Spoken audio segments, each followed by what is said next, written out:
ప్రియమైన దేవుని పిల్లలారా, ప్రభువు పేరట మీ అందరికీ వందనాలు. ప్రభువు పేరట మీ అందరికీ శుభాలు, దీవెనలు కలుగునుగాక. ఈ ఉదయకాలం పరిశుద్ధ గ్రంథము నుండి దేవుని వాక్యాన్ని చదువుకుందాము. యోహాను సువార్త 15వ అధ్యాయము 10వ వచనాన్ని చదువుతున్నాను. మీరు నా ఆజ్ఞలో గైకొనిన ఎడల నా ప్రేమయందు నిలిచియుందురు. దేవుడు తన మాటలు మనందరి కొరకు దీవించునుగాక. ఆమెన్.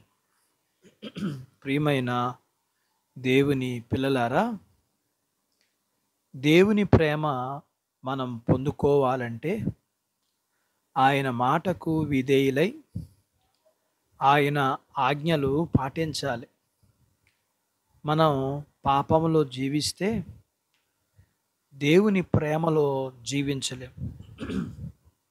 దేవునికి ఇష్టమైనది పరిశుద్ధత. పరిశుద్ధత లేకుండా మనము దేవుణ్ణి సంతోషపరచలేం.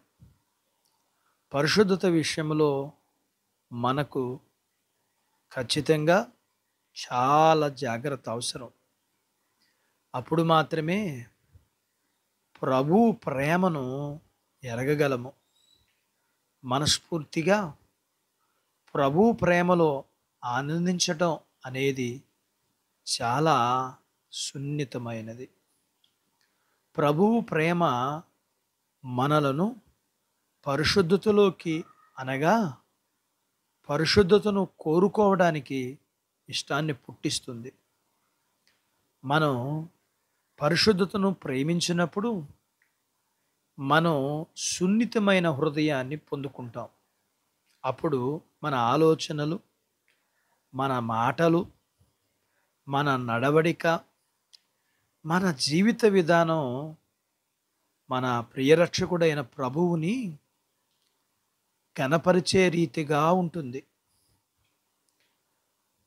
మనము ఆయన దగ్గర నుండి లెక్కలేనన్ని బహుమానాలు ఆయన మనకిస్తారు.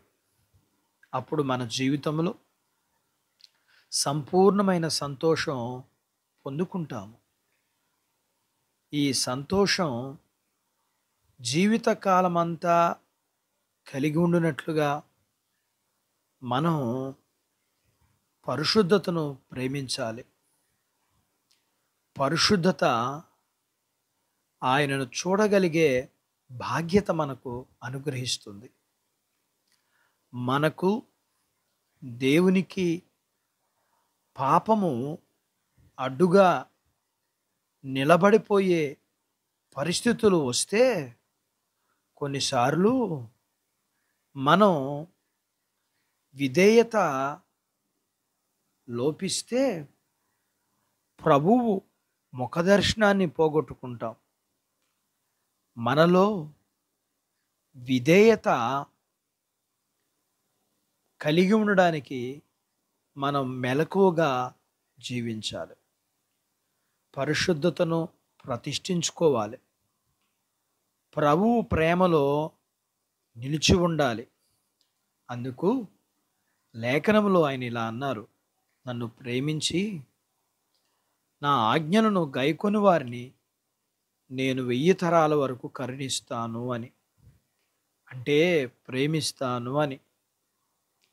నన్ను ప్రేమించిన వారిని ప్రేమిస్తాను అని. అలాగే నన్ను ప్రేమించి నా ఆజ్ఞలు గైకుంటే నేను తండ్రి ప్రేమించి వానితో ఉంటాము అన్నారు. అట్టి బాధ్యత దేవుడు మనకు దయచేయునుగాక. ఆమెన్. దేవుడు తన మాటలు మనందరి కొరకు దీవించునుగాక. ఆమెన్. ప్రార్థించుకుందాం. మమ్మల్ని మిక్కిలిగా ప్రేమించిన మా ప్రియ పరలోకపు తండ్రి, మీ పరిశుద్ధ నామమును బట్టి మీకు వందనాలు. ఈ ఉదయకాలం మీ పాదాల దగ్గర చేరి మీ లేఖనాన్ని నేర్చుకోవడానికి సహాయం చేశారు. మీరు మమ్మల్ని ప్రేమించే దేవుడుగా, మీ ప్రేమ మా జీవితంలో ఎటువంటి ఆశీర్వాదాలు తెచ్చిపెడుతుందో, మేము మీ ప్రేమను పొందుకోవడానికి ఏ విధమైన జీవితాన్ని కలిగి ఉండాలో నేర్చుకున్న దాని ప్రకారం జీవించడానికి, నిలిచి ఉండడానికి కావలసినంత కృపను మీ పిల్లలకి మీరు ఇవ్వండి. నాతో పాటు ప్రార్థనలో ఏకీభవిస్తున్న ఈ పిల్లలందరినీ దీవించండి. చిన్న బిడ్డలను, యవనస్తులను, వృద్ధులను, స్త్రీ పురుషుల్ని మీరు దీవించండి. చదువులు, ఆరోగ్యాలు, ఉద్యోగాలు, పొలాలు, పశువుల్ని దీవించండి.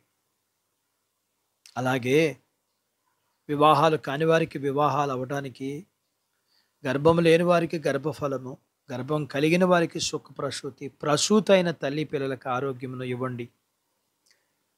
వాక్యం విని ప్రార్థనలో ఏకీభవిస్తున్న వారిలో బలహీనలను మీరు ముట్టి స్వస్థపరచండి. మీ పిల్లలకున్న అవసరతలన్నీ మీ మహిమైశ్వర్యములో మీరు సహాయం చేసి మీరే మహిమ పొందమని యేసు ప్రభు వారి పేరట స్తుతించి ప్రార్థించి అడిగినవన్నీ పొందుకుని ఉన్నాము తండ్రి. ఆమెన్. దేవుడు మిమ్మల్ని దీవించునుగాక. ఆమెన్.